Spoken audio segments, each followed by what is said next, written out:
So, the ones that I'm cutting before I even start the video, I'm showing you on the screen now. I won't be saying their names, these are just the ones. But there is one I'm going to say and a little bit talk about, is Tarok's Bladewing. Now, I'm going on the assumption that every card is a one-off. Everyone knows. That's except basic lands, every card is a one-off. Tarok Bladewing is one of the Garudel? I don't know how you say it, but it's one of those abilities where you discard this card the same name as this card. And it would add an effect. Now, all the others have an actual ability, I think, that count to do something. So, some have bounce things and blah blah blah. This one, if you don't count that, only has flying and haste, meaning it doesn't count to this because it can't count. It's only a 5 mana 4/3 flying haster, and no offense, that's not good. Now, the ones I'm going to go into first to talk about is damage dealers, ones that deal damage. Now, I'm going to talk about Furnace of Wrath. Now, this is a card that works with every single legendary creature that is revealed in this video. I'm going to add a picture for each one, but at the moment I'm just saying this one is linking all these together good. Wrath of the card I just said, completely forgot about it, and I don't have a picture of it. You will, but I won't. Just doubles damage dealt, pretty much. If damage is dealt to a creature or player, it is doubled. So, nice, I like the idea. First legendary creature, which I'm going to go in alphabetical order for this, is Aisling of the Pilgrim. Now, for 2 mana 1/1, she's very good. Because her second ability, first ability, sort of, it's 2 abilities I count, is very good. 1 red and 1, put a +1/+1 counter on it. When this ability has been used 3 times, has resolved, you remove all counters from it, and she deals damage. No, she removes all +1/+1 counters from her, and deals that much damage to each creature and each player. This counts as self. But if you have Stuffy Doll effects, it's going to be quite nice. And you can pump her so much, you just do it 2 times every time, and she will slowly become a big threat. Next one, which is one of the weird names, but actually I can say it. Ben.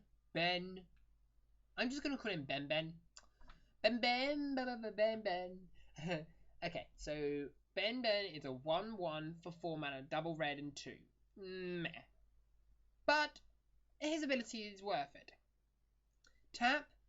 Ben deals damage to target attacking creature equal to the number of untapped mountains you control.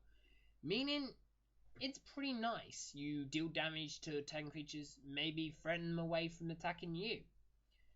It's not the best one, but you can still have an idea to use it.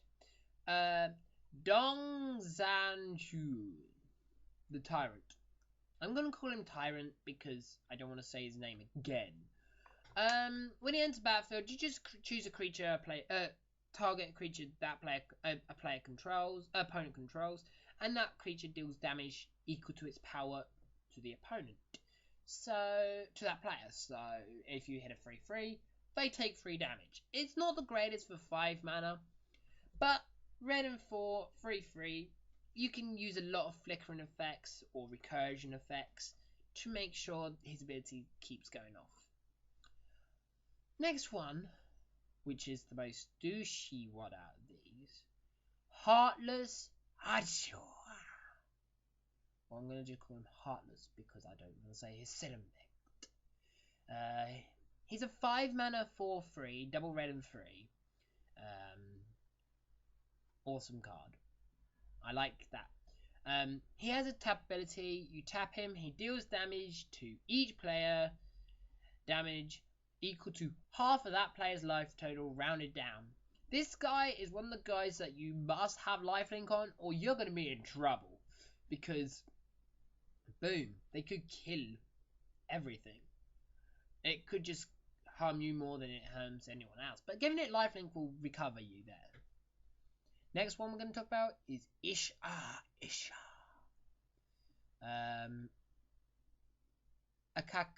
A crack shot, which I'm surprised that's his name.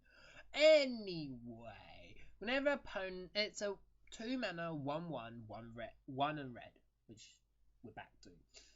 Whenever an opponent casts a spirit or arcane spell, this creature deals 2 damage to that player. It's not the greatest, but it could be strong. I wouldn't blame it if we see it played, but it's not good because not a lot of spirits are cast and not a lot of arcanes are cast. But it could be a really good disguise, I guess. You can use it as anything, but it was so tempted to be added into that bit. Next one is Jara Boren Taskmanj, the Planeswalker that is not a Planeswalker. How does that make sense? Well, she's a 3 mana, double red and 1, 2/2. Nice. She has red, tap, discard a card, destroy target blue permanent. This is very good, but I don't think blue has a lot of ways to change colours, which is a shame. But discarding stuff, you can use madness with. 1 colourless and red, and tap and discard a card. She deals damage to target creature or player, and a creature dealt this way can't be regenerated, aka known as Incinerate. And 5 colourless and all red, and tap and discard a card. Jaren deals 6 damage to each creature and each player, aka a nice wrath. So that's why people say she's like a planeswalker that's not a planeswalker, and like other creatures have got that term. Just go to Deathrite Shaman. So yeah, next one we're going to talk about Jeska, Warrior Adept. Okay, she's a 4 mana 3/1, double colourless and double red. She is first strike and haste, and like I said, she wouldn't be in this list if she didn't have one thing: tap, deal 1 damage to target creature or player. That is very good. And bear in mind, red in the olden days did have ways to give vigilance. So all the creatures that I'm saying with tap abilities could easily do it during the end step and had still attacked. So, yeah. Okay. Next one is Jaron the Earth Aflame. Now, this one was almost not added, but it actually has another ability that isn't just pure. As a 5 mana 3/3, double red and 3. It has something called Channel, which only works when you discard it. And like I've already said about, I've cut 1 card that was already discard. But this one actually had another ability that wasn't vanilla-ish, which is red and X, tap it, deal damage, it deals damage, X damage to target creature without flying. Meaning this card can be a real big wrath if needed. Well, not wrath, it could be a really good target removal. That's nice. Now let's get to Kamal, Pit Fighter. For 6 mana, he's a 6/1, double red and 4. Haste. And he has literally tap Lightning Bolt. Meaning if you give this guy Vigilance, you can go, I'm going to deal you 9 damage. Got any problems? Yeah. Nice. Okay, next one, which is the only one out of this collection I would call good. As you know, there's 2, but we haven't got to the last one. But let's talk about this good one. Komiato, Master Yamabushi. If I said that name wrong, please tell me. it's a 4/4 for 5, double red and 3, and it has deal 1 damage to target creature or player for a red and a 1, not a tap like the others. This means you can just keep doing it to every creature you need to. And it could be quite nice if someone's just tried a Wrath, because its second ability says if a creature is dealt damage by a criminal this turn would be put into the graveyard, remove it from the game instead. Now that means if someone casts a Wrath, you can just go, I'm just gonna deal damage to 1 damage to each creature I care about, and now, oh look, they're exiled. Bye bye. Because he doesn't have to be on the ability to, it doesn't have to be on the battlefield for his effect to work, I think. Next one, Latura, Carrion Overseer. For 5 mana, again, double red and 3, 3/3. She has an ability, X and red, and tap and discard 2 cards from your hand to deal damage to target creature or player. Deals X damage to a creature or player. Now this was okay, but then I started thinking, this helps with madness because you're discarding a card. You most probably won't have any cards in hand, which is Hellbent, and there is so many other things that like this. You could just, and Threshold. There is so many things that just go, yeah, I love you, flashback me, yay! So this is one of them commanders where I would actually be not surprised to see it. That isn't the good one, but it's one that you could use. Raikou, the Falling Star. Now, this one was almost not going to be on the list, like every other Kamigawa dragon. In fact, there's only 2 reasons why. One, some people do let the legendary creatures die, because they might need their effects go off, which this one would. And, well, they're already printed, so I thought, give them credit, I'll let them be noticed. For 6 mana, red and 5, the weirdest one to cast, because it only needs 1 red mana, the rest need at least 2. And, well, it's a 5/5 flyer.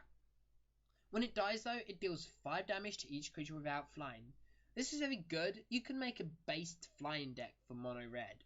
I like that idea. I don't think there's a lot of ways to recur creatures from your graveyard to your hand, but you never know. Next one, Skyfire Kilthing. Sounds quite nice. 4 mana, double red and 2 for 3/3 flyer. That's quite nice. Whenever you cast an arcane or spirit spell, you may gain control a target creature with that converted mana cost until the end turn. Now this actually is quite funny and works strange, but you can do it. There is a lot of red spirits out there, not just ones from that set. That's the best bit. And let's go to the next one. Tardigraph. Tardium Hero.